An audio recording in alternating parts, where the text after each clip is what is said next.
And hello guys! Welcome na naman po sa panibagong journey ng aking buhay at ito na naman po ako nagbabalik sa aking running journey kaya samahan nyo ako ngayon sa aking day 1 muna. Unahin muna natin ito.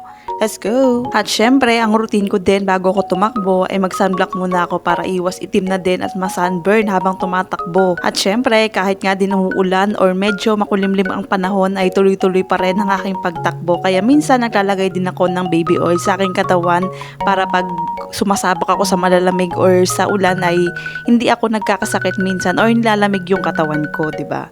'Yon, tips 'yon. And sa ating day 1 dahil nga may period din tayo ay medyo lakad-lakad, takbo dahil nga medyo masakit yung ating puson, 'di ba? Para hindi rin mabigla. At saka hindi rin naman tayo nakikipagkumpetensya or nakikipagpalakasan basta makapagpa-endurance tayo sa ating mga daily ay gagawin natin 'yon para lumakas tayo, 'di ba? At syempre, para na din makabawas sa calorie na kinain natin. Syempre, araw-araw tayong kumakain, 'di ba? Kaya kailangan din nating araw-araw kumilos at gumalaw. Kaya yan, after natin tumakbo dun sa sementeryo ay pauwi na nga din tayo at proceed na rin tayo sa ating day 2. At dahil nga din biglang bumuhos ang malakas na ulan ay mag-walking at running muna din tayo dito sa ating manual treadmill. Kaya panoorin muna akong tumakbo, lumakad dito, ganyan talaga. Pinas-forward ko na lang para mas mabilis. At sinet ko nga lang din ng pa-incline yung treadmill para nga din may thrill kahit nga din nasa indoor tayo.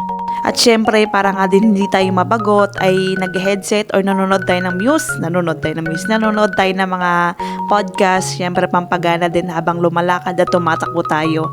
At ayan, makikita nyo yung view ko. Ayan yung mga drawing sa my side. I-flex ko na nga lang din yan habang ako ay nagda-running dito sa may manual treadmill. At kung hindi ka nga din sanay gumamit ng treadmill sa indoor ay medyo may hilo-hilo ka talaga dahil nga nasa indoor ka nga lang din at yung kumikilos nga lang din yung paa mo.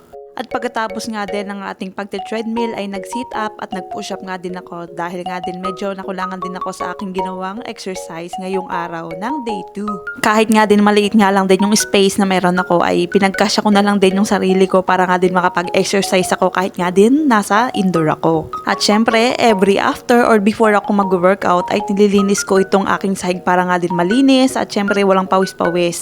At syempre, pagkatapos nga din ng day 2 ay proceed na nga din tayo sa ating day 3 ng ating pagtakbo kahit nga may red tide tayo. At dahil nga din natapos na din yung mga gawain natin ng mabilis ay makakatakbo tayo ng outdoor ngayong araw. Kaya bago tayo tumakbo sa may labas ay mag-stretching muna din tayo para hindi mag-cramps yung ating mga buto at syempre hindi rin mabigla yung katawan natin pag tumakbo tayo. At syempre, ang pinaka-importante ay magdasal muna din tayo bago tayo umalis ng bahay na maging safe tayo sa ating takbo at maging safe rin tayo sa ating pag-uwi. At nung natapos na nga din tayo mag-stretching ng ating mga buto-buto ay tumakbo na nga din tayo sa outdoor. Kaya ayan, samahan nyo ako. Ayan, nakasalamin pa sa ate girl kasi nga medyo malikabok sa aking daanan. At sa pagtakbo ko nga rin ay hindi na nga din ako gumagamit ng Strava kasi nga gusto ko nga din tumakbo sa pace na gusto ko at syempre makakapag-enjoy ako pag walang Strava or oras or time na sinusunod or PR nga ba na ganun. At syempre, makakatakbo rin ako sa mga ruta na gusto ko. At syempre, ma-enjoy ko rin yung mga view na nadadaanan ko habang tumatakbo. At syempre, naglalakad na rin minsan. Syempre, hindi naman maiiwasan yun, di ba? At sa aking day 3 nga din, ay tumakbo nga lang din ako dito, paikot sa sementeryo. At yung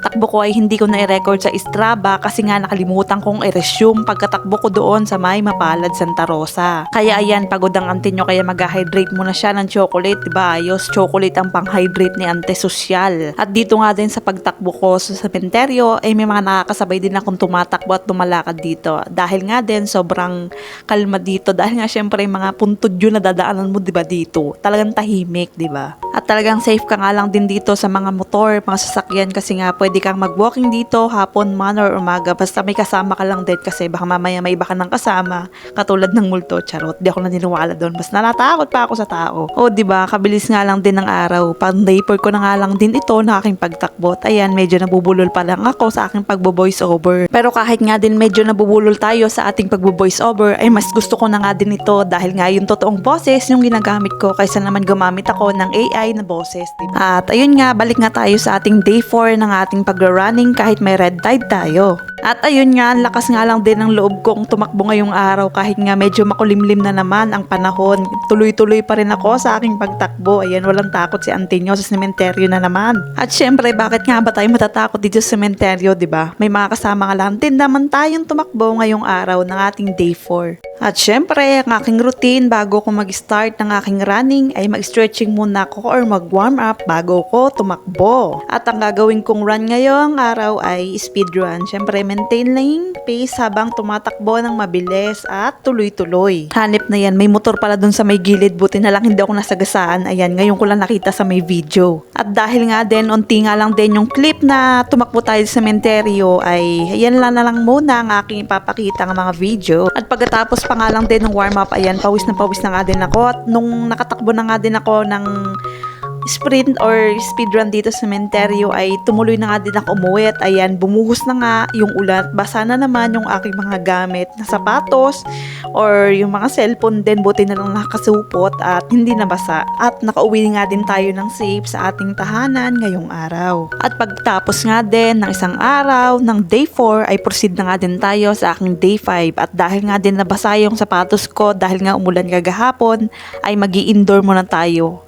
Dahil nga basa, 'di ba, hindi pa natuyo. And for this day 5 ay mag-strength training na lang din tayo para hindi masayang yung oras at araw natin ngayong araw. At nung natapos ko na nga din yung pang day 5 na pag-exercise ko ng tuloy-tuloy, ay ready na naman yung katawan ko para mag long run sa weekend. Kahit paulit-ulit nga rin yung running at walking na ginawa ko sa loob ng 5 araw ng tuloy-tuloy, ay meron ding pakinabang dahil nga minsan pag tumatakbo na nga din ako sa may daanan ay may mga nakikita na nga din akong matatanda or bata na nagugustuhan ng running at walking ng kahit paulit-ulit, alam kong may isang taong naniniwala at syempre may isang tao akong may inspire sa bawat pagtakbo at pagpo-post ko ng mga running vlog na ginagawa ko. Kaya habang may panahon at oras ay gagawin ko ito, hindi lang para sa sarili ko at sa mga taong naniniwala sa akin. Kaya yun lang for today's video.